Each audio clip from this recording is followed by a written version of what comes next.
Now, I have a Mises.org article with that title, so if you are interested in this, I would recommend that you read this. So if you just Google Robert Murphy, Wouldn't Warlords Take Over?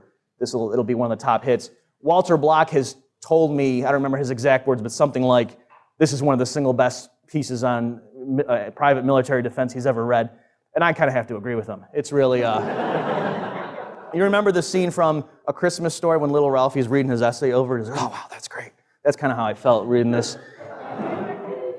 So, let me just very quickly, what are the points here?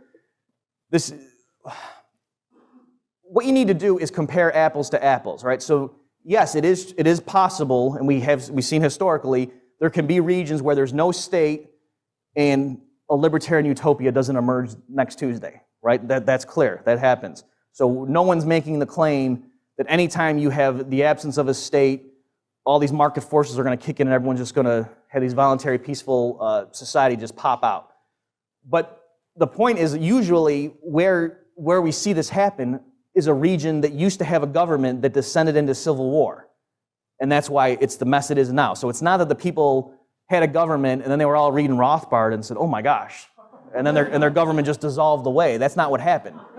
They were all still statists, and they started trying to kill each other because they wanted to seize control of the government, and then no one group was strong enough, and the government fell, and now they're all fighting each other. Okay, so that is hardly an argument against anarcho-capitalism, and moreover, you could just easily cite that and say, well, that's why you can't have a government or a state, because look, sometimes it descends into civil war, right? So it's interesting that these alleged case studies in Rothbardism are actually cases of failed states. So you just say, well, that's what happens when you try to set up a government. If the balance of power shifts, it might devolve into civil war. So what the claim is that take any group of people, whatever their level of peacefulness and their ability to put a compromise and to not use violence and so forth to settle disputes, and we're saying it's less likely that there's going to be warfare if you disperse the power, that you're more likely to see aggression and so forth if you give one group all the guns or most of the guns and the authority to tell everyone else what to do, and then there's this ideological background where everyone else thinks, yep, these people are in charge, and they can take as much of our money as they want, and they have a monopoly on these things, that actually is a recipe for disaster. And so, again, it doesn't matter what your view of human nature is, whether you think people are angels or whether you think they're devils. The point is having a group given a monopoly on the legitimate use of violence, that seems like a very dangerous thing in either case. So just to follow this train of thought a little bit more, what happens is that people will say, to make the case for a limited government, they'll say, well, if you got a group of people in a state of anarchy and they're all patronizing different competing judicial agencies or defense agencies, and people have different views initially. Like some people believe in capital punishment, some people don't. Some people think abortion's murder, some people don't think it is. Some people, think that if you violate certain religious laws, you should get your hand chopped off. Other people think that's crazy.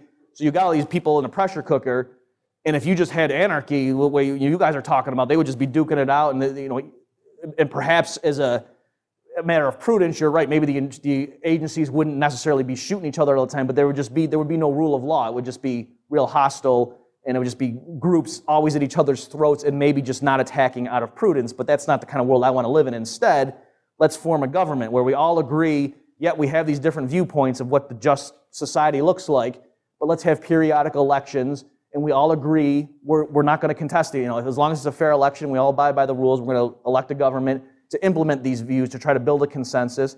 And if people don't like it, they can elect somebody else the next cycle, okay? So, but we're going to not use violence to settle these disputes, and that's the role, that's why we have a limited state, and that's the argument. So what I'm going to say is, if you have a society that's capable of doing that, and for one thing, no state ever actually emerged in that nice, peaceful, voluntary fashion, but if it did, I'm saying that population that's so virtuous enough to be able to do that, why, when they're in a state of anarcho-capitalism, why would they be patronizing defense agencies that were shooting each other up?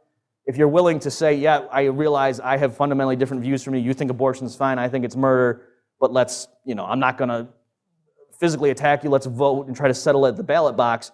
If you're that reasonable of a person, why then wouldn't you also say, okay, I see we have legitimate differences, so I'm not going to I'm not going to pay money to a private security agency that goes and tackles you when you go into an abortion clinic, because I recognize that even though I think you're wrong, I understand you don't think that that's murder, and so I'm not going to patronize a defense agency that's just going to just be real provocative, and I can see that that's not good in the long run if we're having our agencies fight each other over this issue. Okay, so the point is, you can say, oh, that's not realistic, but then why can we settle at the ballot box? So my point is just a society that can compromise and settle things peacefully, even though there's legitimate and serious disagreement on really important issues, through the ballot box. Why couldn't they do that much more effectively through the market, where there's not all the other problems that go along with government democracy? Okay, then the last objection I'll entertain, and I'll answer a few of your questions. Wouldn't a neighboring state invade?